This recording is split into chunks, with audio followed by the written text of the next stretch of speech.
What is up, everybody? Welcome to episode number 17 of Bettin N Boozin here on the HHH Racing Podcast. I'm your host, Kyle Roscoe. And guys, we're coming to the end of Keeneland. We're getting ever and ever so close to that first Saturday in May. And it's going to be an absolutely insane week for the podcast, as I'm going to get into in a little bit. But there's literally going to be no better place to get all your Derby content than right here on the HHH Racing Podcast. As you'll see scrolling on the bottom of the screen here, we have an 8 podcast week coming up, starting with Sunday night with the flagship show guys, Howard, Pete, and Paul, going over their, I believe it's their post draw and their kind of analysis on who needs the best post and stuff, and along those lines. Then Monday goes into that post position analysis after they get drawn. And obviously, and then we're going to go through Oaks, Derby pick fives. The 2-day pick 6 will be covering as well. All that will be coming out super shortly. So keep your eye on this channel for all of the shows. Excuse me, I hit my mic. My apologies. For all the shows coming up this week. Again, that's 8 podcasts you guys will get through the week of the Derby. I believe it's 1 Sunday, 2 Monday, Tuesday, Wednesday, and then 1 on Thursday. But again, keep your eye on this channel for the final schedule. Is going to be an absolutely amazing week, like I said. Down below, you see scrolling on here, bettinandboozin@gmail.com is the email. Please email me with all questions, comments, concerns, and anything you might need. And right there, you can follow me on Twitter at APRoscoeK. I post all my picks every day I play, which is usually Friday, Saturday. We do this show for Friday, and I'll handicap Saturday's card. I believe this week, though, I think I might only cap Keeneland. But either way, follow me on Twitter and follow the other guys on Twitter as well. They post their picks as well periodically. I post them every weekend if you're interested. And for those of you that are new, I mean, hopefully we're gonna have a bunch of new people coming in Derby week, as it is the most exciting time of the year for horse racing. Please hit subscribe and hit that like button down below. We have surpassed over 2,000 subscribers, and we're at 2.04 now, 2.0 thousand that is. And that's, again, thank you guys so much, as we had a big celebration for it last week. But please, if you're new here, or if you find yourself coming back on the regular and you aren't subscribed, please go down there, hit that subscribe button. Why not? You're already coming back anyway. And then please hit that like button. It lets YouTube know that this is a show that people want to watch, and they'll start pushing it out to other horse racing connoisseurs on the internet. So please hit that like button and subscribe. As for the rest of, all the smorgasbord of all the stuff, if you're an audio listener, please go Apple Podcasts, Spotify, and Anchor. Those are the main ones that we post on. So if you're more of an audio listener, I would recommend the YouTube channel. But if you are, please go rate, review, and subscribe on those 3 platforms. Guys, I'm gonna it's not even me, it's Howard and Pete and Paul. But guys, the power picks just absolutely smashed it out of the park last week. They gave out I believe it's 4 spot plays out of 6, with Rattle and Roll and others at Keeneland, and then some, I believe, at Oaklawn. But they just absolutely smashed everything. Pick 5, spot plays, anything you could desire on a race day for only $4 a weekend. It comes out to $15.99 on Patreon. They charge it per monthly, but it comes out to $4 a weekend. The average horse player ROI is $1.60. Year to date was $2.34, so it's over a profit, and that ROI is only going to go up. So guys, if you're interested at all, especially before the Derby, as it's going to be a blown out edition as well, with all, I believe all stakes races will be all grids for ABC bets that Howard, Pete, and Paul do, all spot plays for entire both Kentucky Oaks and Kentucky Derby Day. If you are at all interested, I highly recommend it, as again, only $4 a weekend. So please go to patreon.com/HHH Racing Podcast to get in on the fun. And again, thank you to our beautiful sponsor who makes this all possible, BetUS, a fantastic live betting and prop betting, sports betting website. I just said betting 3 times. But if you are depositing money, please use code RACING3H. When you go, that link is in the description, of course, RACING3H. And if you deposit $100 or more, you'll get a free 125% back. And then for all things like previous editions of the Power Picks, if you want to take a look about us or anything you could want, please go to HHHRacingPodcast.com. Great job by Howard's co-host Pete Visco for manning the website. Guys, we're going to get right into it here. It's going to be hopefully a little bit of a quicker show tonight. Not going to bore you guys too long here, but We're going to go through the late pick 5 at Keeneland, which includes some really tough races, including the grade 3 Bewitch Stakes, which includes the champion, the return, not of champion, but of a very, very nice mare in Warlike Goddess. So, guys, let's get right into it here. I'm going to say hi to some few chatters. Michael Austin, what's going on, my friend? Thanks so much for joining the show. Racing Downwind, let's get the party started, boys. You already know me, Racing Downwind. It's only me and Charlie tonight, so you know the party's going to be there. Alexander Remington, what's going on, my man? Welcome to the show. Greatly appreciate you joining in. Sacramento checking in. Christine Race, one of our favorites and one of our longest supporters. So thanks again, Christine, for joining the show. Greatly appreciate it. And then Jim Pilars, thanks so much for joining the show. I see your comment there as well. So cheers to everybody watching. Charlie, bringing him in right now from the Ohio State University, Charlie Freeman. Charlie, what's going on, my friend? What's up? I got a bone to pick with you. I don't really like the shirt personally. I'm not really a fan of someone who supports oil buddy teams, and I'm a Chelsea fan and we're in the mud, so I don't really like that we're talking soccer. Wait. Now Man City's gonna win the league and it's a disaster. Damn right it Newcastle, is. Disaster my ass, man. It's the best thing that could have happened today. I watched every single minute of it. When did you become a fan of them? Like after 2000 FIFA 14. FIFA 13, excuse me. It's the only team I ever played with in FIFA, and that's the reason I'm a fan of them. So just I've been a fan of them ever since. And rode with them. I see you. Hey, okay. Dude, that was back in Yaya Toure days. They weren't the best in FIFA at that point. Come on now, but fair enough. For Yaya Toure, David Silva, get out of here. But hey, little oil money comes around. Nothing hurts, man. I'm just saying. Look, it certainly helped Newcastle. My brother's a Newcastle fan, so yeah. I know we're talking about it later, but I can't wait to talk about your Bucks, man. They are in trouble. Yeah, I mean, we can talk about anything. Obviously, we'll talk about it, but yeah, I'm not happy about what's going on. But as we'll know, we'll get to that, guys. Let's get right into this pick 5 here. Like I said, it's going to be pretty quick, rapid fire pace here today. So we're going to try and get it out in under an hour. Like the late pick 5 at Keeneland, I know Charlie has some mega opinions, so he'll go through that. And the ticket is small from him, and I can promise you it is not small for me, but I have good reason for it, as I will touch on throughout the show. But Charlie, we're gonna go right into it here. The first race of the late pick 5 on Friday is race 6. It is a maiden special weight, $100,000. Going really long on the turf actually for fillies and mares. $100,000 maiden special weight going 1 mile and 3/16 on the turf. The morning line favorite is the number 8 Ontario bred Salabia for Tyler Gaffleone and Brendan Walsh, who's having a really, really fantastic Keeneland meet. And as I put up the picks for all of us, and again, to all of you guys listening, Patrick is not here, but he hopes to make it by the end of the show. One of the games that he's doing for his internship got pushed back an hour, so he's unable to make it. Maybe he'll join us at the end, but his picks are coming up on the screen now. And Charlie, being the chalk eating weasel that he is, going with the chalk on top. Charlie, what do you like about Salabia? Yeah, I just, for those that are just listening, keep in mind Kyle also has the 8 on top. So we're talking about chalk. I mean, I already knew we were going to have the same top pick once I saw the odds. But yeah, no, I mean, this horse just makes all the sense in the world to me. I like the figures. I like the consistency. Obviously, wasn't a cheap horse. Tyler Gaffleone's my favorite jockey. So anytime I see a horse that he's on that has a chance, I got to look at. As you had mentioned earlier, Walsh has been on a roll. This horse obviously going against another horse in this field that I think is a very reasonable price and pure country. I think those are arguably the two best in the field. But yeah, I mean, obviously the competition solid. You look, it was in a $500,000 race earlier. It's been in some higher up maiden special weights and has been close, but just hasn't quite got there.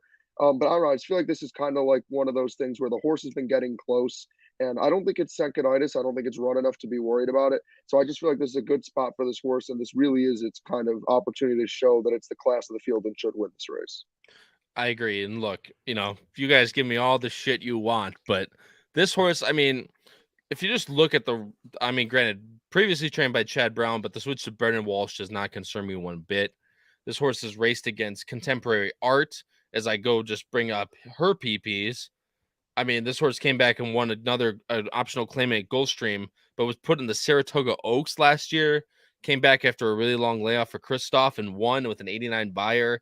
I mean, that's nothing to shake about by any means. Moira, Sister Siegel, they both ran out. We all know Moira and how good that horse is. And then For the Flag, which if I bring up For the Flag's PPs, won at a $108,000 N1X last weekend when I was at Keeneland.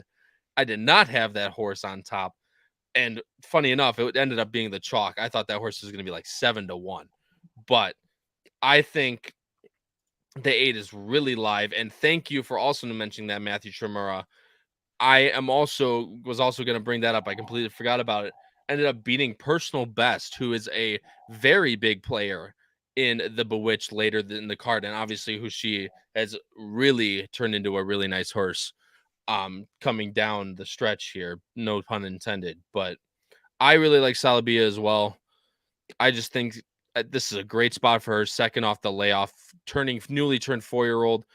You can talk about the lack of improvement, I guess, coming from 3 to 4 just based on numbers wise, but Walsh has been having a very good meet. He's pointing horses really well at Keeneland, and for closing day, I think he saved one of the best ones for last. So I'm going with Salabia in this race, as you are as well. And actually, we have the same top 3, Charlie. So I'm just going to let you round it out here, and I'll add on anything on, and I'll go over who Patrick has, and then we'll move on.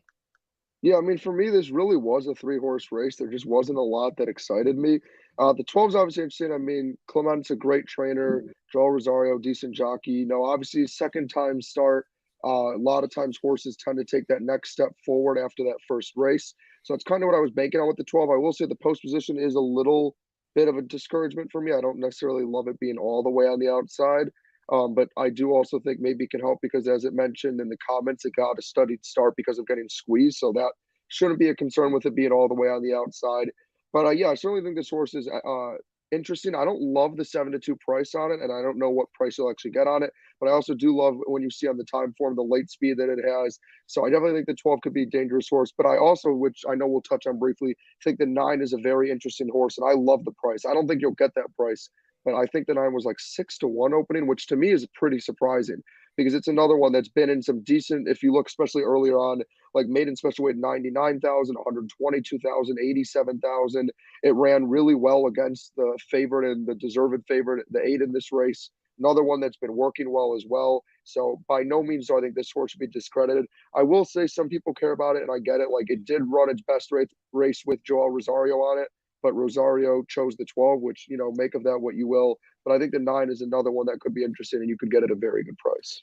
Yeah, I'm gonna start with the 12, then I'll move on to the 9. The only thing that concerns me, and again, this is completely with these maidens, you can go many different ways here.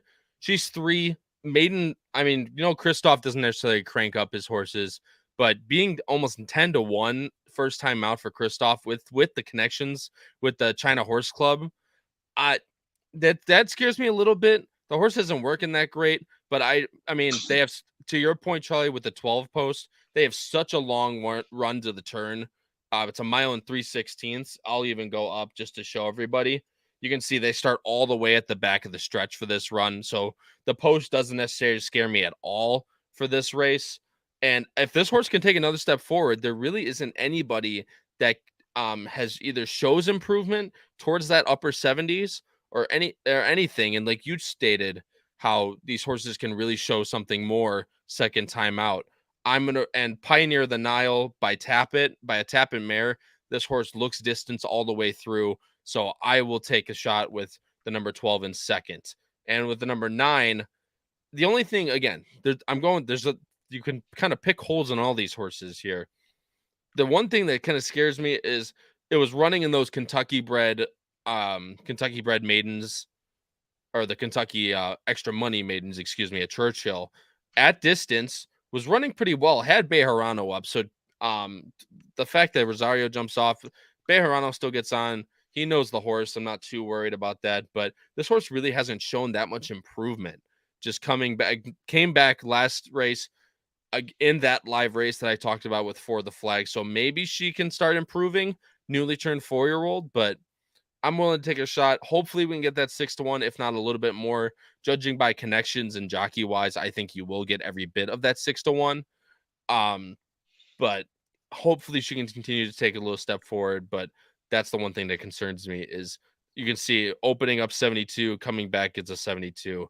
Second off the layoff, hopefully she can improve. So And Patrick then Patrick, is not here, wow. but my man Patrick, how about man like Patrick? It's going the 20-1 shot on top.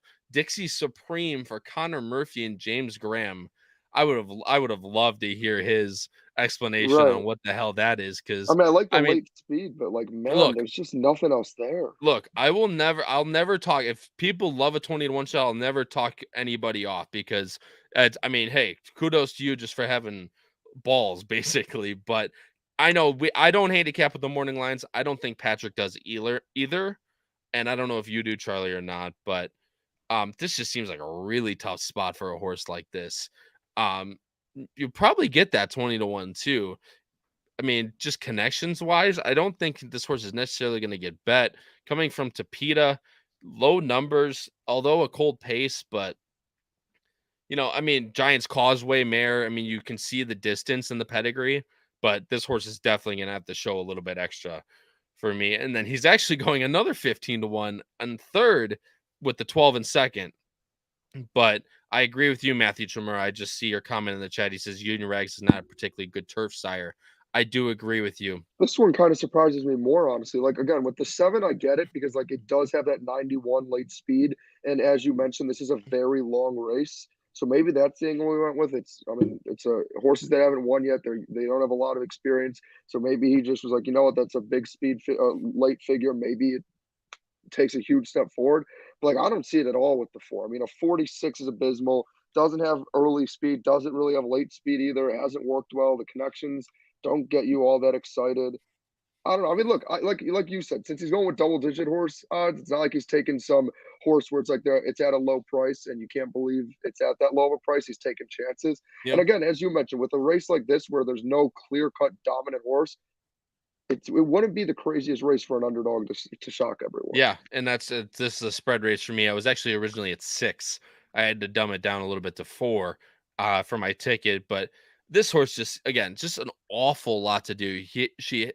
She has Galileo and on her mare side, so the turf distance is obviously there. This horse is Irish bred, but at that last race at Fairgrounds, you can see turf was always meant for this horse. So I don't necessarily take that last race into consideration. Maybe she learned a little something, but the stretch out the mile and 3/16, just based on how the horse ran, again, it could be surface wise, but that's not enough for me to take this horse in a race as competitive as this. So I will take a pass. But again, with one of these races, it would not shock me if you can get one of these massive prices home. Charlie, we're moving on to the 7th race now. The 7th race, as I bring up the Equibase, is... Gosh, dang it, I did not do that. Hold on, clicking a bunch of buttons. It's another main special weight, going 7 furlongs on the dirt this time. Another $100,000 main special weight. A full field of 12 with 2 also eligibles. The morning line favorite being the number 3, Castle Warden, and dun dun dun dun. Yeah, let's go. Oh man, I love it so much. Look, this horse is definitely the one to beat. I did multiple times in this card that I almost put another horse on top. And my other pick would have been 8-1, who I have in second, who's the 6. Patrick and I are exactly the same, so no need to touch on his horses. But Charlie, the floor is yours, my friend. You're going with the 3 I'm Castle proud of Warden on myself. top, but you're I going know with 2 completely others underneath. I know we all went with the 3, but I'm proud of myself. I didn't have that 5 in there. I was like, you know what? I can't be all chalk eating weasel. I have to have something else in there. So you knew I had to throw the Wesley Ward horse in there somewhere. And I'll touch on it after we go over the 3, but I think the 2 is a very intriguing horse. But yeah, so I mean, obviously, yeah, to start off with the 3, I mean, what's not to love? Perfect connections, obviously, with Brad Cox and Florent Giroux. Has been working ridiculously well with a 47-1 and a minute 2. Just 2 great works. Second time out, again, we just hit on in the last race how these horses really tend to take a good step forward in the second race. I like the speed figure. I like the trip that I saw from it in its first race out. Obviously, not a cheap horse either. It just really does feel like the horse to beat. It feels like this is a great spot for this horse. I don't think it's unbeatable by any means, but I do think rightfully so it is the favorite. I think because of how big the field is, barring a lot of scratches, it probably will go off around what it's at. I think maybe a little bit up to 3-1, maybe just because some people might be like in a field that big with only one race, they might be a little scared. But yeah, I love everything about the three. For me personally, there's nothing that really scares me off of it. Again, I don't think it's unbeatable, but I certainly think it deserves to be the favorite. Yeah, and sadly we can't show the replay just because of fairgrounds and everything with the Twin Spires Yeah, tracks, but the Churchill Downs tracks, excuse me. But this is another replay to show, this horse was all over the place. Excuse me.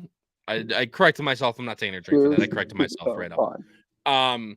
But this horse lugged in on the turn, lugged in the stretch at the top, lugged in again in the middle, just super green. But this horse looked, if this horse just kept straight, this horse definitely looked the best to me on the track. Agreed. So coming second time out for Cox and Giroux with connections wise and Juddmonte, a homebred for Juddmonte. I don't think you'll even get that 5-2 personally. I think you're probably more lucky if you get 2-1, let alone what this horse will probably be at post time. But I like that this horse can be forwardly placed on the Keeneland track. Generally over the past few weeks, it's on the dirt, especially, it's been better to be towards the front. Look, if this horse can definitely, straighten up and Cox can get this horse a little less green for its second time out, I think this horse is really going to be live in this spot. And again, do what you will at the price, but maybe you can try and find some value in a multi-race wager or something like that, because I don't think you're going to get any type of value on this horse whatsoever. But I am going with the number 3 on top, and so is everybody on the panel. Charlie, your floor is yours, my friend. 210 underneath. Go, take it away. So yeah, I mean, this two horse really excites me. I love the figures on it with the 88 early and 83 late. Really shows that this horse doesn't necessarily need to be on the lead, but has enough speed to be towards the front and has enough late speed that, if that 3 horse does get to the front, it can sit off right off the pace. Had a very solid effort last time out, just couldn't quite get the job done. Again, with George Weaver and Luis Saez, great connections, very expensive. I don't see how you get 6-1 on this horse. Maybe I'm missing something, but when I looked at this field before I saw the odds come out, I thought it was a 2-horse race between the 3 and the 2. And I'll get to the 10-horse later. I'm not going to lie. Part of the reason I had it in there was some bias. I do think the 10's nonetheless a great horse. But yeah, this 2-horse really excites me. And as you kind of mentioned with the 3 again, like, I liked what I saw on the trip because of what you mentioned. So much went wrong, and it still had such a great effort. I think it really will step up, and you're probably right. It probably won't be a great price. So if you really are looking for a horse to beat the 3 and get a much better price, I think the 2 is every bit the horse to take. Again, I don't see how you get 6-1 on that horse, but I absolutely love the 2 horse. I personally think, I don't know if you get 6-1, but I think there's going to be a lot of other horses that are going to take a little bit of money in this Oh, spot. agreed. The But I feel 3 like this will being probably be one like a for 4 to sure. 1. I think this will be like a 4 to 1 ish. I don't know. 6 just seems a little high for me. Yeah, and I mean, hey, it could easily come down.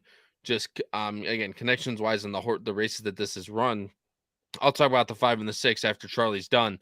But Charlie, you're going with the number 10, Gold Ghost, and of course, there's the man himself, Wesley Ward, John Velasquez with a bullet last time working. Yeah, I'm trusting Wesley, Again, not a cheap horse. Wesley, great trainer. Again, I know I'm biased because I'm connected to him, but like the stats do speak for themselves. The angle I kind of took was with this horse being towards the outside. Maybe this horse, again, another one with strong early speed. Maybe this one can just get to the front and hang on. I mean, obviously the bullet workout shows that this horse can and is willing to go. But the thing I also do like is the fact that it was kind of able to sit off the pace and still stay competitive. And again, another solid field. So yeah, again, with a race where as much as I hyped up the 3 and like it, as much as I think the 2's good too, another one where it's 6-1. This one again, because it's Wesley Ward, it'll certainly take play and probably get closer to 4-1, maybe even lower. Honestly, it'll probably go off at lower odds than the 2 because of the connections.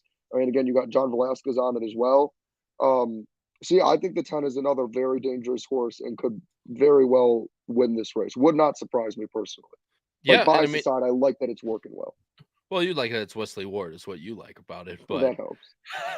but look, I want to see the average of what Wesley's horses like odds wise are. I mean, just in those baby races alone, I mean, I don't think he's been anything besides the one that the other one he had in the race that won that. I don't think he's had a horse like above 7-5 in one of those races. Like, he always gets hammered at Keeneland, but it's insane how much he gets bet down. So I don't think you're going to get that 6-1 at all.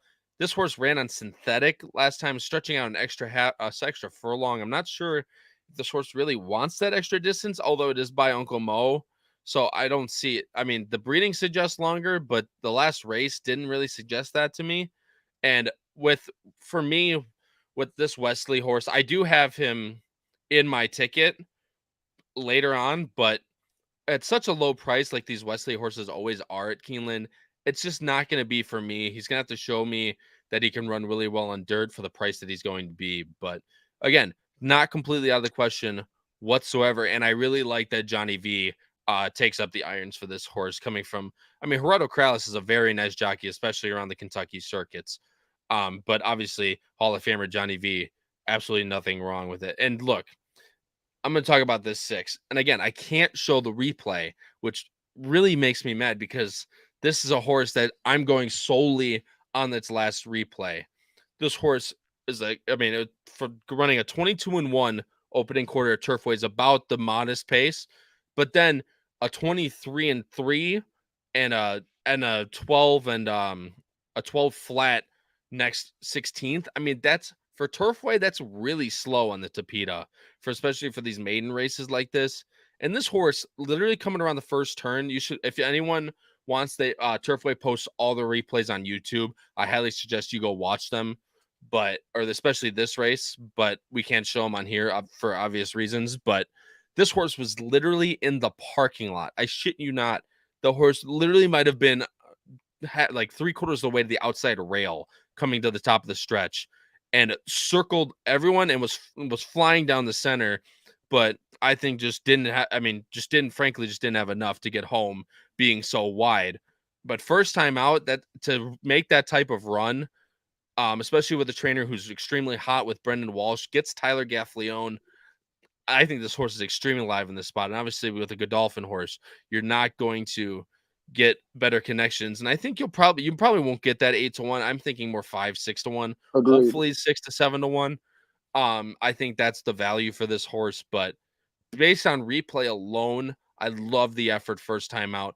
I almost, like I said at the beginning of this, I almost picked this horse on top, but being that it's a little bit disadvantageous to be a little bit towards the back, I'm not sure this horse necessarily is going to be at the back in this race necessarily coming second time out, but it's definitely going to have to come from at least mid-pack, and that hasn't been advantageous to horses at Keeneland, but I think this horse is going to be very live in this spot. And third, I went Bad Boy Frank, then the Lothian Block Blue for Ian Wilkes and Leparoux. This horse just ran a really bang-up race, 5.5. I think this horse, just based on the breeding as well as the last race, looked like he had a lot coming down the lane. I think this horse is going to benefit from the extra 1.5, and didn't really necessarily face anyone in that last Gulfstream race, but coming from late or early meet after the championship meet, I think this horse could still be very live. And getting that 4-1, I think you're actually going to get more of a price on this horse than either the Wesley horse or the 2. Personally, I think you're probably going to get 8-1 about this horse, 7-1 maybe, but people are also going to see that buyer number. So it's kind of a toss up between will the public bet on connections more or bet the straight numbers more. So we'll see what happens, but I think you'll get a better price on this horse. With the last race, had a lot coming down the lane. I think this horse is also very live. I'm going 3-6-5 with Patrick, and Charlie's going 3-2-10. Charlie, we're moving on to the next race here, just race 8. And as I switch to the next Equibase right now, this one is the big one, Charlie. It is the Bewitch Grade 3, going 1.5 miles on the turf. Most basically just the filly version of the Elkhorn that ran last weekend. And let's see what we're working with here. A field of 6 only drawn for this race, but again, at least 4 very live horses, in my opinion, all headed by the number 4 Warlike Goddess for Bill Mott and Joel Rosario at 3-5. And I guarantee you're not going to see anything. We're not going to have to talk much about this race whatsoever at all, I don't think.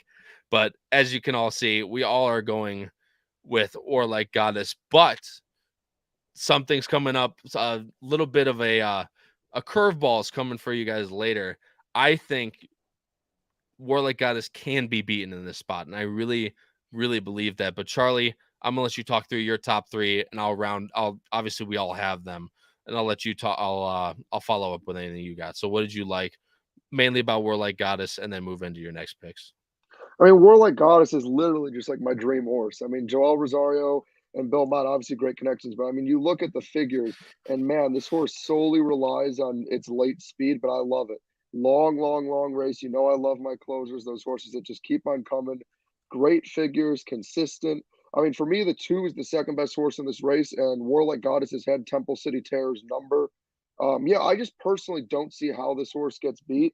I think this is a great spot for this horse. There's a reason it's been such a heavy favorite in the past. The works have been respectable enough.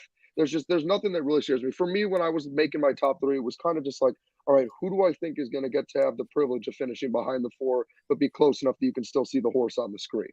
So that's how I see it. I think this is the 4's race. I don't think it's going to be much competition. The odds were a little surprising simply because of the fact that while I know it's a small field, it's still a big race and there's still some other classy horses for sure. I thought this horse was going to be like 6-5 on the morning line, personally, but not surprised that it's 3-5. I don't think there's any chance that that horse ends up finishing at any sort of reasonable odds. So I do think it is one where if you do want to go with the 4, you got to put it on its own. Yeah, But yeah, I mean, for me, it's there's no this horse hasn't done anything wrong for me. I love everything about it.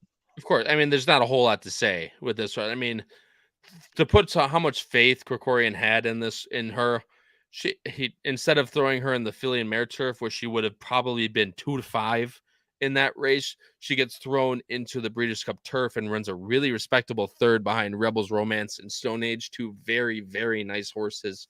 Obviously, Rebels Romance went to Dubai and raced in that circuit. Stone Age, I don't think has come back yet. Correct me if I'm wrong, but I hate you, Jim. Sometimes I swear to God, Jim. but I'm just kidding, Jim. I love you, but I don't think that. But for me, in a race like this, if there's one race that you're going to beat her, it's going to be here. Off of a race, she hasn't raced since the Breeders' Cup. She's been working okay down at Payson, but not really lights out. So for me, this is a race where you either, like Charlie said, you either single her and move on, or you try to beat her. And again, I have her as well in the pick 5 later, but if you're playing like an ABC ticket, I would tend to bring her down a punch. I'd probably place her as a B, but this is just the one spot that I probably not a B. I'd probably keep her in A. But if there's one spot you're going to beat War Like Goddess, it is this spot. And Charlie, I'm gonna let you talk about Temple City Terror and God, I can't personal best. Excuse me, my apologies. But Charlie, go ahead, talk about Temple City Terror. Yeah, for me, this is a 3-horse race, honestly. I guess what the 5 would benefit from is that even though its early speed isn't great compared to the other 2 contenders, it's obviously clearly the best. But yeah, for me, I guess the only thought process I kind of just had was I know War Like Goddess has obviously had Temple City Terror's number, but this is still a very classy horse, not cheap. Again, with Brendan Walsh and Jose Ortiz, great connections. The horse still has had some successful wins at good competition, still has some great figures. Again, I feel like as much as War Like Goddess has its number, I mean, it's had a few races where it's only lost to this horse by a length. And you obviously know, like with horse racing, with how as predictable at times as it seems like it is, it truly is unpredictable. And for me, if you're a horse where you can compete with a horse that strongly and be within a length of it multiple times, all you need is for that horse to be maybe, I don't know, 85, 90% of its ability rather than 100. And for that horse to race at its absolute best, and you could see the upset happen. Now, again, as we'll get to my ticket later, I personally don't see it happening, but that's why I have this horse in second. Is I think if this horse can just run another best effort, like I know the 85 is obviously concerning, but if it can, that was its first time off the layoff, so maybe it gets back in rhythm now. If it can get to those high 90s, even maybe or low hundreds figure, and maybe the 4-horse doesn't have its best effort and runs only like 85, 90% of its ability, I think the 2 is the one that has the best chance to pull the upset. I don't see it happening, but that was just my logic. I mean, you took the words right out of my mouth. Like I said, if there's one spot you're going to beat, you're going to try to beat War Like Goddess, I think this is as good as a spot as any. And I mean, Temple City Terror to run back to her 99s, I think could be easily good enough to win this race, depending on how sharp, Warlike Goddess is. I really do. She is newly turned 7, and the 85 is a little bit of a concern, but I took it as just off the layoff. Walsh put her pretty deep, but it's also really short, way shorter than I think she wants to go. I think she's definitely more of a 1 3/8, 1.5 horse. So putting her in a 1.125, that's also what I took that as. So I didn't concern me too much.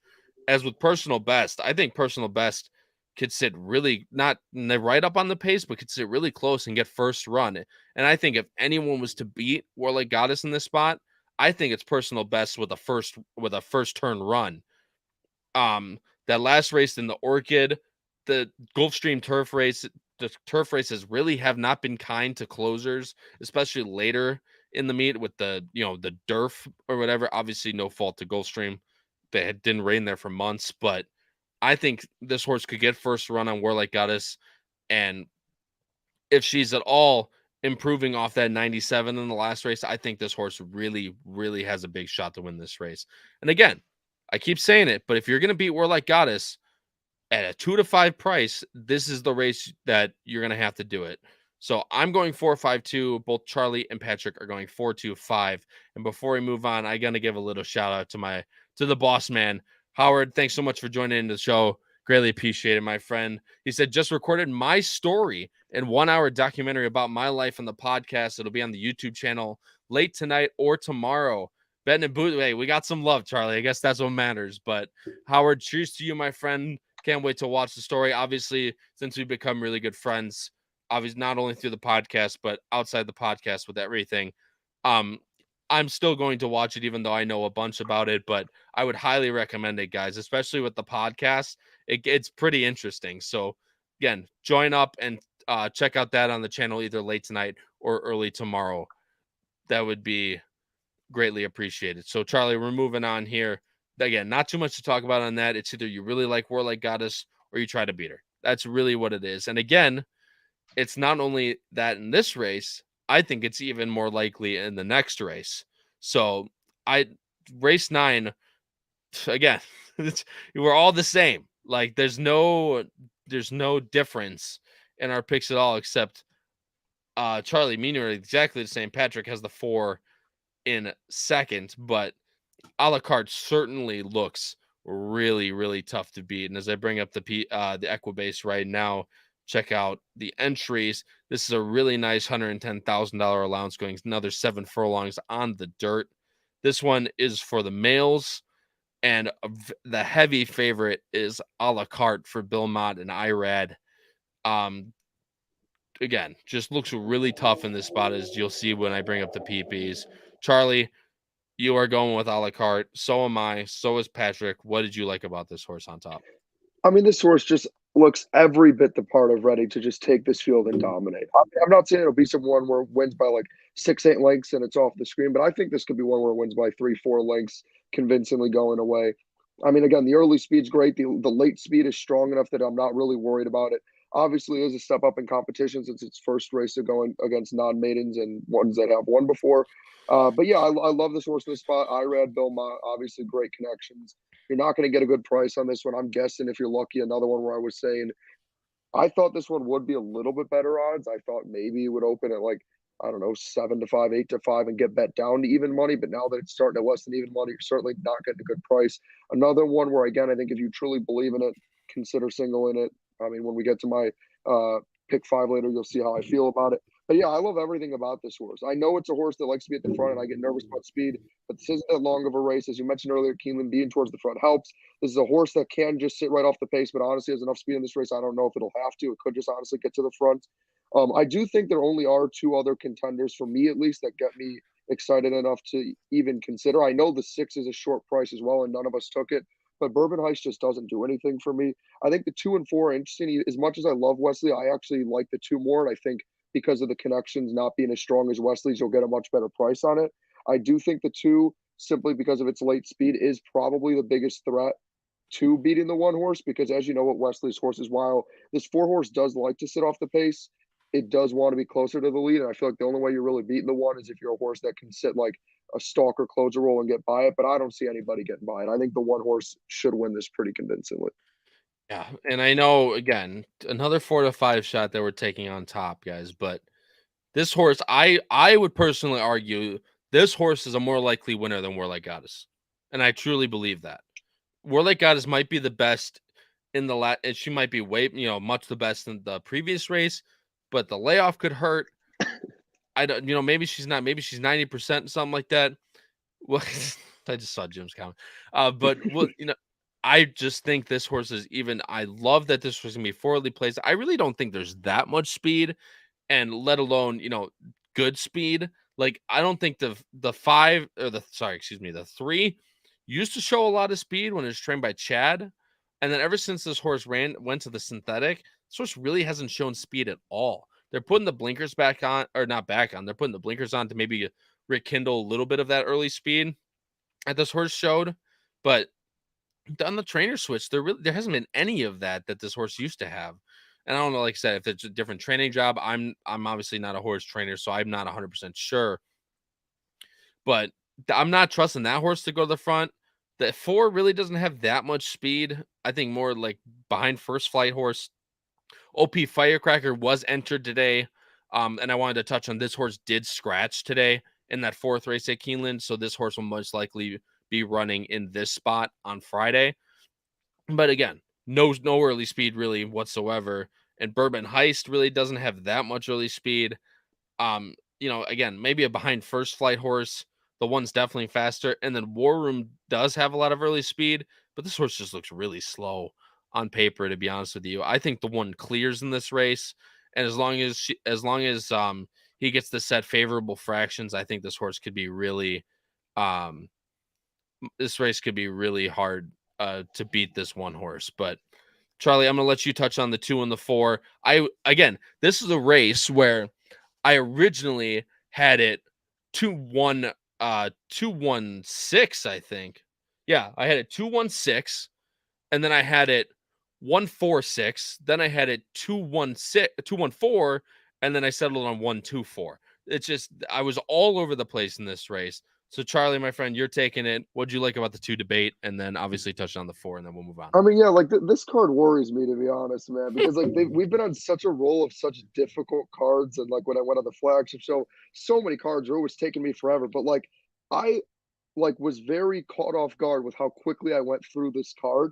And then I saw once the odds came out that I took all the favorites. I was disappointed, I'm normally the one where I'm the one who goes with the bold takes. I do want to point out, I wish I had been bold enough to actually keep it on my pick 5, but I did pick that 3 horse that was like opening at 12-1 Frost. I forgot the name of it. That ended up winning the race as an underdog. So like I normally am the one who likes to be a little different. Patrick only did it in one race, and we've had a lot of us not having hot takes and being chalky and weasels. I guess Kyle infected us, but I mean that's just like what this card is. Like unfortunately, the favorites do look the part. I will say when we get to this last race, as much as I like the favorite in it, that's the one where I think, excuse my language, but shit could get crazy. Yeah, but yeah, going back to this race, I mean, yeah, the 2, like I said, what excites me about the 2 is just the fact that it's got solid early and late speed. It is one that looks like it could just sit off that pace and come like finish its best work late. I feel like that's really the only way you can beat the 1 is if you can stay close enough and have your best work late, and that's why I have the 2 there. I don't think it should go off at 6-1. It might because of the connections, but I think this is, if you're just looking from a stylistic perspective, like as they say in fighting, styles make fights. If there's any horse that has the style that could give the 1 trouble, I feel like it's the 2. Yeah, and then I love the turn back. It's coming from 1 mile and 7.5. The only thing that concerned me, which is why I pegged it down a little bit, was the race the 2 races it's run pretty well on have been in the slop. The horse came back at a really tough allowance field, going a 1-turn mile. 2-turn mile at Oaklawn, excuse me. That's why I like the cut back to 1 turn. The 7.5 at Churchill is a 1-turn mile, and I believe the Aqueduct's a 1-turn mile as well. So coming back 1 turn, that's why I really like this horse. That's why I had this horse on top originally.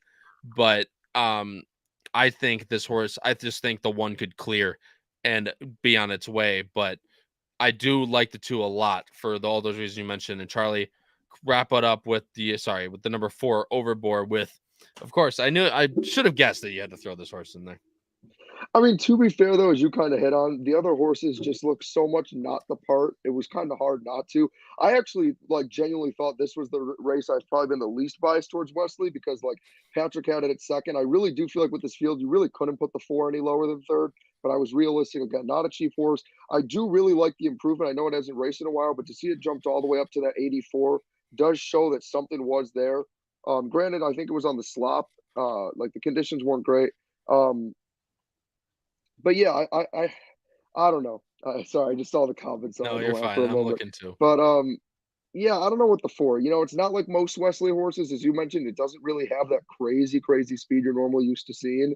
Which again, with the distance of this race, maybe that's not a bad thing. I certainly think this one will be a horse that'll be in the money. I personally wouldn't be putting wagers on this Wesley horse. I like the one I talked about earlier a lot more, even though, as you mentioned, it's a little more raw. Just because I feel like with Joel and Wesley, you're going to get a really bad odd on this horse, and I don't think Yep. it's worth crazy odds. Like for me, I think 7-2 is like spot on where it should be. I don't think you're going to get that though. I think it's going to end up being the 1 gets a ton of money, and everybody else is going to back the 4. So if it were me and I was betting this race on its own, I would really look into doing like a 1-2 exact. I think the 1 should win. I think the 2 is the clear-cut second best horse, but won't get the odds showing that. Yeah, and I mean, look, the 4 it hasn't raced since August of last year at Saratoga, going 5.5. I think this horse could be a really good going 7 furlongs. But again, look, I mean, Keeneland last time going 6.5. It's all the way back in 2021, might I add, but ran against Tejano Twist, and that spot was Which turned we obviously know, into a yeah. really nice horse. Conager at Keeneland in the spring, then waits till Saratoga, places on the turf, which is a really weird spot, but Portfolio Company, and then Under Oath. And then this last race, granted, it was all the way back in 2022, but Joel lost the whip halfway down the stretch when the horse looked like it was really coming, and all it needed was a little bit of a wake-up call, but he didn't have the crop with him. So, details, schmetails, I guess, but coming off a long layoff, Wesley has such good numbers. The horse isn't working the best, but for a horse that's ran 8 times, it's not necessarily concerning to me. I think this horse will be in the money for sure, but I agree with you. Don't think you'll get that good of a price. Guys, we're going on the last race here. This is the fun one for me. In my this eyes, one at is the least. wide open one. Granted, I think the first 2 races of the card are wide open as well, but I was originally 5 deep in this race as well, and I had to trim it down to 3 just based on money wise, which I can't play that big of tickets. So to kind of scratch it down, I ended up going just 3 deep, but this is a full field of 12 here going 1 mile on the turf track for a $110,000 allowance. The morning line favorite is the number 3 Turf King. And again, just for everyone out there again, look at this. Charlie, the old Kyle Roscoe special for going the chalk eating weasel 5 for 5, ladies and gentlemen. So it's not me this time. All I want to point out for this race when we cover it, number 1 is that I'm very high on the 8, who's 8-1, and number 2, a horse I'm going to make us touch on since Patrick's not here. That's in my pick 5 is the 2 horse who's 10-1. So while I did put chalk on top, this was the race where I got crazy to make sure to include some long shots that I like. And I'm curious to hear what you like about the 7 and Patrick, because you guys have it on top and I have it nowhere. For me, I looked at the 7, I saw. Because I looked it over when the odds came out that people obviously are high on it. I don't see anything in the 7 personally, but obviously we'll get to it. But yeah, let's start with my 3 horse. Come on, it's the Turf boys. King. All right, I'm switching it right now. Going over to the number 3. I'll let you talk about Turf King. It's just freaking goddamn it, Jim. All right. What did you like most about Turf King for Chad and Gaffleon? I mean, I love everything. You got the best, in my eyes, the best trainer in the world, my favorite jockey in the world. I know the pace was a little cold, but the reality is it won first time out in a respectable race. Again, you look at the figures are incredible. Not a cheap horse. I mean, you look at the horse, which again I'm going to touch on later, that I really like in Fearless Soldier, that I think could be dangerous. And Fearless Soldier lost this horse by 4 lengths. I just really do feel like this is Turf King's race to lose. There were a lot of races where I thought I could almost single or I could really go 1 or 2 deep. The only reason I didn't with this is it's too big of a field. I'm not ballsy enough. And quite frankly, there are a lot of respectable horses, but I love everything about Turf King. I think it's worth those odds 100%. Admittedly, for the amount of horses in this field and for the amount of legitimate contenders, it's not the best price, but I do 100% see why this horse is the favorite. I have no idea what kind of odds you're going to end up getting on it. but I love this horse. Like I said, I really do in the past on a lot of our cards, and you can speak to this, have tended to be the one who goes away from the favorites, but it just so happens to be that the favorites have looked legit. Now, again, like I said, this race is wide open. This is the one that excited me. This was the first race out of all of them where I really had to spend a lot of time nitpicking through it. There's a reason I went 4 deep in it, and why, as I said, we'll touch on. I picked some other longer out horses, but I love everything about Turf King. I think it is a very legitimate favorite.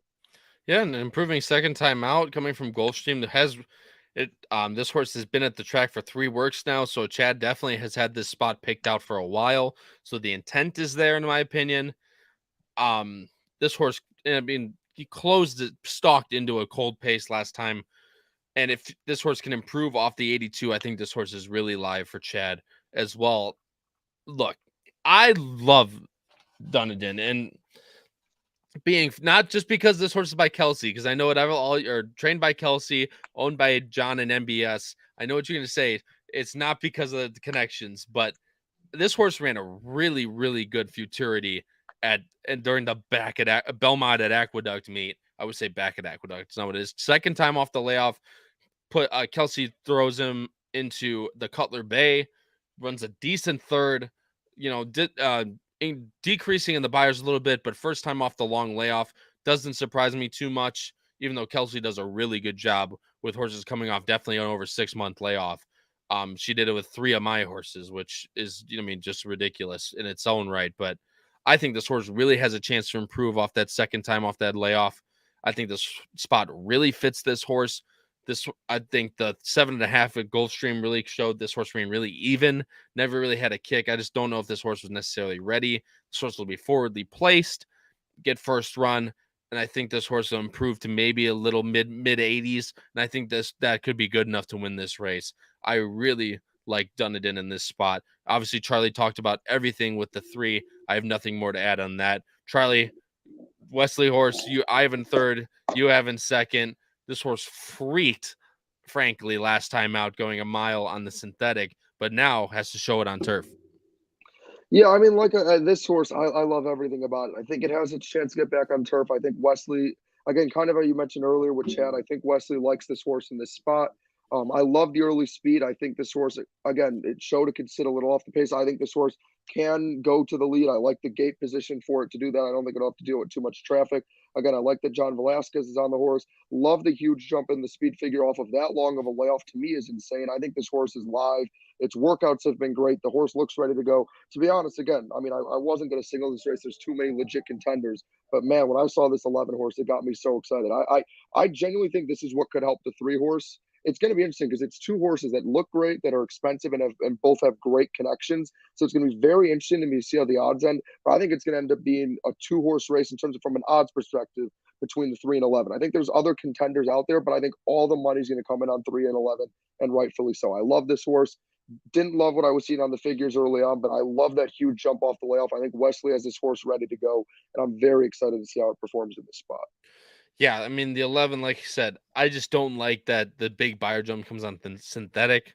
I like that it comes at the distance. And the other thing I actually wanted to touch about Dunedin, same thing with Wyco, is this horse ran 6.5 at Kentucky Downs, which generally people consider it closer to be a bit more like a mile, basically more like a route race. So that's the other thing. The distance doesn't scare me at all with Dunedin. And the same can be said. The same can be said for this horse, especially the way it ran in synthetic last time.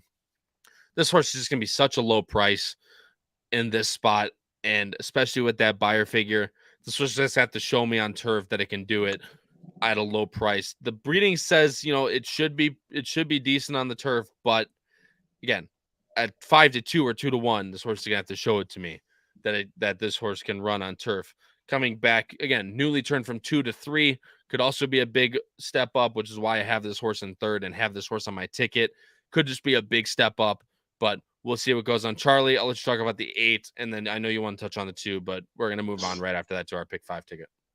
Yeah, I mean, this is one I guarantee you're not getting 8-1. Another really expensive horse, amazing connections with Irad and Pletcher. The special things they've been able to do together. Again, the only thing for me with this horse is it ran against Turf King and it wasn't really that close. Again, I know it's second time out. It improved, obviously. I think this horse could be a great horse to have in your underlays. It wouldn't surprise me just because of, again, the connections that this horse wins. Pletcher has the horse working very well. I think Fearless Soldier is a very talented and capable horse. I don't think it's good enough to win, but it wouldn't surprise me by any means. Again, you're not getting 8-1. I can promise you that. I think this one will probably go off closer at 5 to 6-1, maybe even lower again, just because of the connections. Again, it's also a newer horse and had 2 solid efforts. The distance honestly doesn't worry me. I think this horse will get a stalking pace. So again, maybe it does get the perfect trip and it works out.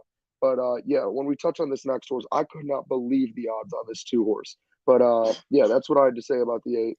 And then yeah, the 2, I just, like I said, I could not believe the odds. I thought that horse, when I saw the lines come out, was going to be like 6-1. I really did think it wouldn't be better more than that. Again, I know the connections aren't all that well known, but not a cheap horse. You look at the figures, very solid. You look at the late figure, great. I mean, I know it ran into a hot pace, but it still ran going away. The distance shouldn't be a problem at all for this horse. I mean, in its second race, I mean, you want to talk about a huge jump up to go from 68,000 made into a $250,000 race. They threw it right into the deep end, which I like because that's a big load of confidence, especially off not that long of a break, less than a month. I think this horse could be dangerous again. Will it win? I don't know, but it could be wide open. But I like this horse in this spot. I think the figures and the ability show it's way more capable than 10-1. This is one I would certainly have been putting into the exactas and trifectas. Love everything about Midnight Rising. And again, if you're looking for a horse to take a chance on, I think the 2 is every bit the part. Yeah, and I mean, look, I think it's based on connection wise and the fact that this horse has been running on synthetic. I think that's the problem. That's why you're going to get 10-1, and I think you'll probably get up there to that price. I do see what you're seeing is with the figures and all that stuff. I think that the connections in the synthetic races is why this horse is going to be so high. But this horse definitely not out of the question either. I completely agree with you. But we're gonna move on to our pick 5 tickets, and we'll talk about NBA for a little bit, and then we got to get going. But Alexander, thanks so much for pointing that out. Dunedin. I've talked about the horse. I don't even know how I did that, but it is Dunedin. Thank you, Alexander. I don't know why I kept saying Dunedin. I've literally seen whatever. It doesn't matter. No one gives a crap. But I want to put us full screen for this because I want to bring up a comment from Case G. Rip to Dean Holland, top jockey, dad, and husband. I completely agree. Howard seconds it in the chat case. Just an absolute tragedy. For those of you that don't know, Dean Holland was racing in Australia, took a fall, and ended up not coming out of it. So again, rest in peace to Dean Holland, and all condolences to his family and friends out there as well. Because yeah, I mean, he was an absolutely top jockey and a top guy as well. So thanks again, KHG, as this was our first show since then. So rest in peace to Dean Holland. You'll sorely be missed, of course. And Charlie, I'm going to let you talk about your pick 5. And big shooter, man. I mean, hey, you better play this like 5 times over at this point, because my God, Charlie's going with an $18.50, 36 for $1 ticket, going 8, 9, 12 with 2, 3, 10, singling Warlike Goddess, singling a la carte, and going 4 deep, 2, 3, 8, 11 in the last. Again, that's 36 for $1. Charlie, you got to talk about it.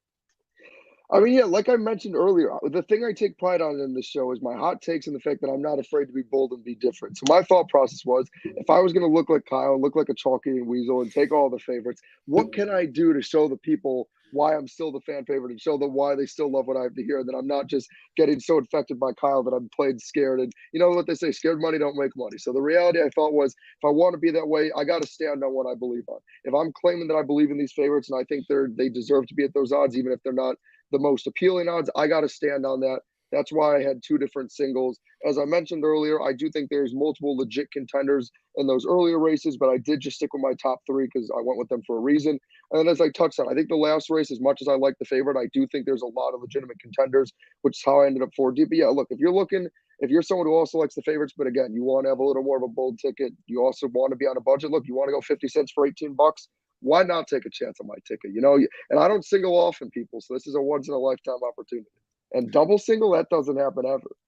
Hey, it happened once before, but you know, I'm just kidding. I'm just with you. I love the little tickets. You know that I love the press up of the opinions. Like I said, you play this for $2 for 72 in the normal budget.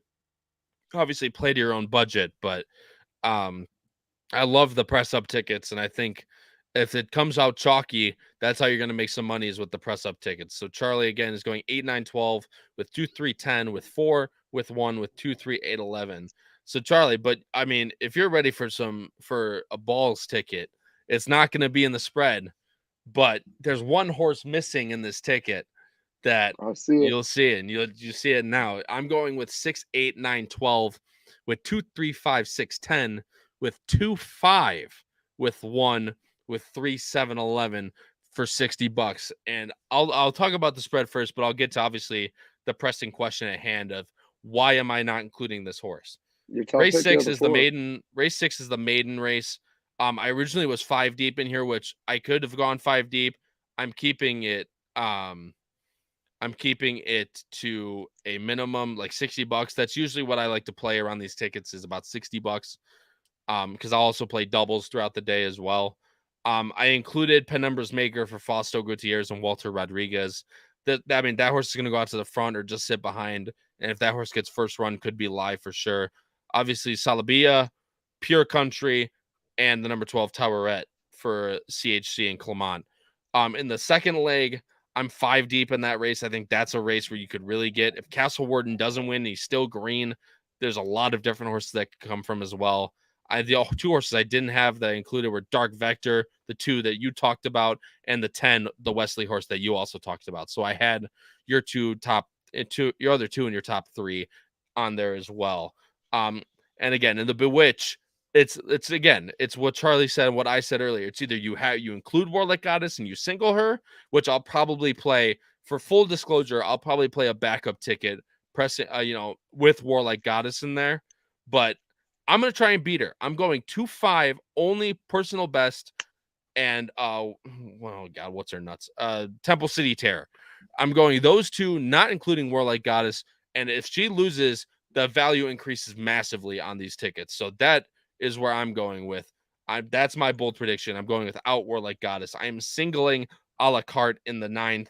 And then the 10th, I'm going with just my top 3. I think you can get by with it with Turf King, Dunedin, and the 11, the Wesley horse that the Irish bred, which is Wyco. So I'm going, like I said, that's my bold prediction. I'm going without Warlike Goddess, but like I said, I think that's where the value comes in. So either single her or you don't include her at all because there's no use in wasting another $30 to have her included on my ticket, at least for me. So no, I agree. I feel like with the 1 and 4 in those 2 races I singled, it's exactly how you hit it. You either got to go with the 1 and 4, or go with at least one of them, and then in the other race pick against it. But you can't include neither the 1 nor the 4 on your ticket if you're not going to single them. It just doesn't make sense. You got to, and as we both highlighted, the 2 and the 5 are the only other legit contenders. So if you are going to go against it, I think you played it the exact way you have to. And hey, look, see, I'm getting some love in the chat, even from the guy that calls me a chalk-eating weasel. So cheers to you, Jim. I appreciate it. And thanks, Racing Downwind. Greatly appreciate it. Alex, I agree with you. You know, us college students, everyone remembers the days, man. You play these short tickets, you press up your opinions. Your opinions are wrong, then so be it. But only, you play these short tickets, and that's the way you can make a lot of return. Charlie, I'm going to give us about just over 5 minutes to talk about this NBA playoff situation because I'm a little heated about it, as you know, but we'll talk about it. Charlie, floor is yours, my friend. What you got for me? Yeah, so I mean, for starters, I got to pay tribute to him. I got to, you know what? As much as I like my hot takes and I know I'm pretty much always right, you still got to own it when you're wrong. So to Patrick, I do wish he could have been here to say his part. But yeah, I mean, all the respect in the world to him with his Knicks winning in 5 today. I know a lot of my friends here from New York are happy. I thought it was going to be the Cavs in 7, but obviously I was wrong. As tied into you, I mean, it's going to be very interesting what happens because right now Milwaukee's down 3 after 1. Obviously, it's early. I think they'll win that game, but then you do have to go back to Miami. So that whole bracket side is going to be interesting. I know Atlanta with Trae Young having that big buzzer beater, or I guess like there was like a second left to keep their season alive was great, but I think we're on course for Philly versus Boston anyway. If that series does happen, which I think it will, that'll be amazing. But I'm more excited about the West. Obviously, the only 2 teams who have already advanced, my Phoenix Suns and the Denver Nuggets. I actually will be going to the games in Phoenix, so I'm very excited to talk about that and hit on that. But yeah, I think Phoenix will run through Denver. I'm really not worried. I love every bit of that matchup. All the respect in the world to the Clippers. I did have the Suns in 5, but man, did they make it tough. Denver doesn't scare me one bit.